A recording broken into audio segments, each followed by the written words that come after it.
It's Tuesday the 2nd of November.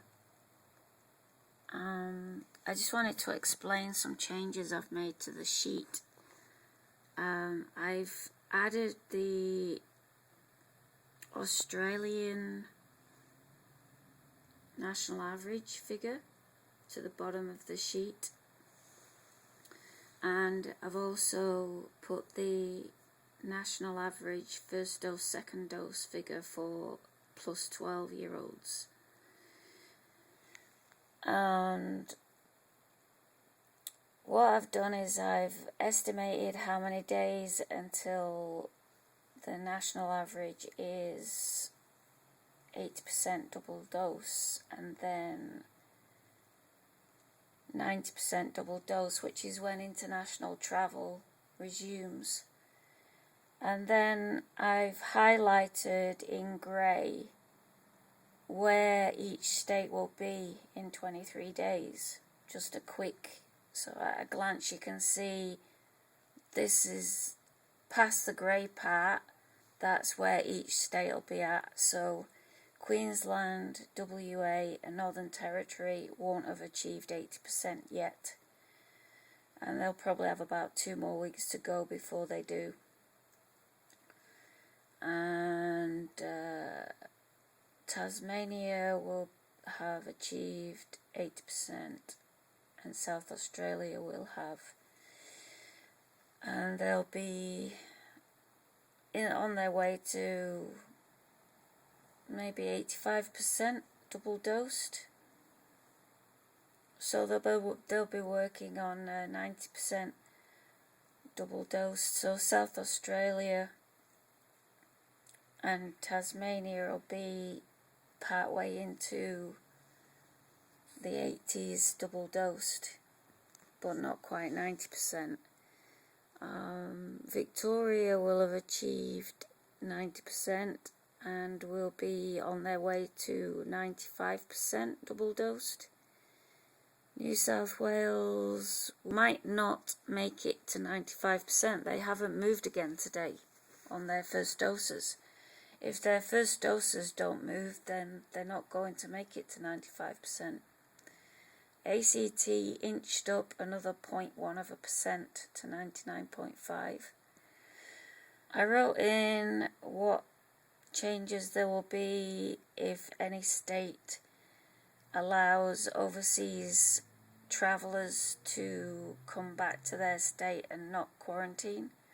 So if somebody flies into a state, another state in Australia, and they haven't quarantined, then if they come to WA from that state, they will have to quarantine in WA.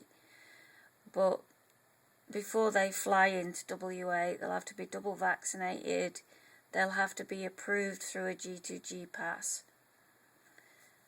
That's until we reach 90%, and that's probably not going to be until 2nd of January next year. WA have finally overtaken Northern Territory, and they are at the bottom.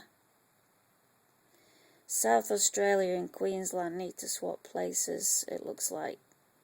I thought that Queensland was going to overtake South Australia, but it's not looking likely now. So South Australia is 5 days away from achieving 70% double dosed. Queensland is a day behind doing that. WA is neck and neck with Queensland for 70% second dose, 6 days. And in 3 days they'll be at 80% first dose, followed by Queensland, 5 days away from getting 80% first dose. Northern Territory are just going to go further and further behind from now on. They're at the bottom and they'll just get further behind. Nobody's picked up on it on the ABC. They haven't realised it yet. They're still going on about Queensland and WA's vaccination rates, when actually, as shown in the comparison sheet, Queensland and WA's progress is quite healthy. So Queensland went up first dose 0.4%, and second dose 0.6. So Northern Territory has gone up by 0.4 first dose. Okay, well that's healthy. Notable is Victoria's 0.9 second dose increase, but their first dose has slowed to 0.1. But they're up at 91.9, so if they keep going up by 0.1, it's going to take them a long time to get up to where New South Wales is. But if New South Wales doesn't move and they keep going up by 0.1, then eventually they'll catch up to them. But yeah, a 0.1 increase is a bit of a slowing down for first doses for Victoria. Tasmania only went up by 0.1. And fair enough, ACT only went up by 0.1 first dose, but they're at 99.5.